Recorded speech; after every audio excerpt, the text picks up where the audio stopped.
Bonjour à tous, 104e numéro des infos de la semaine. Au sommaire cette semaine, la mort du prince Philippe, l'impact de la télé-réalité 20 ans après son lancement et règlement de compte des candidats du Loft Story et la productrice. Et tout ça on en parle juste après le générique. C'est parti, générique.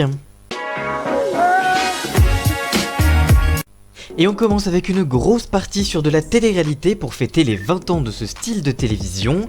Cette semaine, TMC et C8 ont fêté les 20 ans de la télé-réalité en France avec l'anniversaire de la première saison de Loft Story, la première télé-réalité française.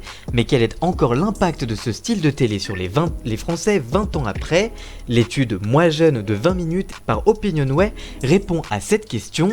D'abord, la quasi-totalité des 18-30 ans interrogés ont entendu parler des premières émissions de télé-réalité, que ce soit donc Loft Story, le Bachelor, Nice People ou encore l'Île de la Tentation, et près de 9 personnes sur 10 savent qui est Loana, la première gagnante de télé-réalité en France.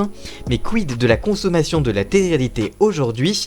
Près d'un tiers des jeunes regardent des émissions de télé-réalité, mais avec une forte différence entre les hommes qui les regardent à 18% et les femmes à 43%.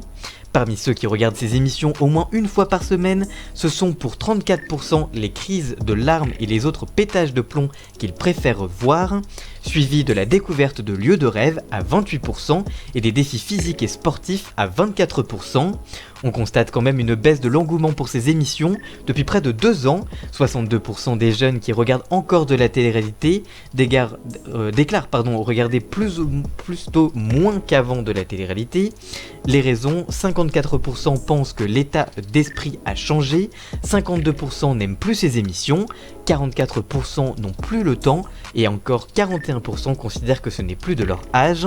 Toujours selon l'étude, plus de la moitié des 18-30 ans trouvent ces émissions navrantes ou bêtes et 9 jeunes sur 10 n'aimeraient d'ailleurs pas participer à une émission de télé-réalité.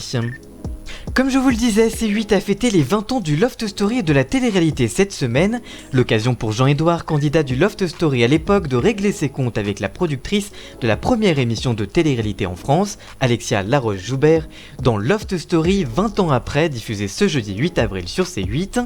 Il a révélé, je cite, « On a été des purs produits pour elle, tout à l'heure elle est venue se pavaner dans les loges, je pense qu'elle a été bien reçue, je lui ai bien fait comprendre ce que je pensais d'elle, elle ne s'est pas sentie à l'aise et elle sait très bien pourquoi. » Avant que Kenza, autre candidate, n'ajoute, je cite, « Elle a manqué d'humanité et de sympathie envers nous, l'accompagnement n'a pas été à la hauteur après l'émission. » Benjamin Castaldi, qui présentait la soirée, a tenté de défendre son ancienne patronne et toujours amie aujourd'hui.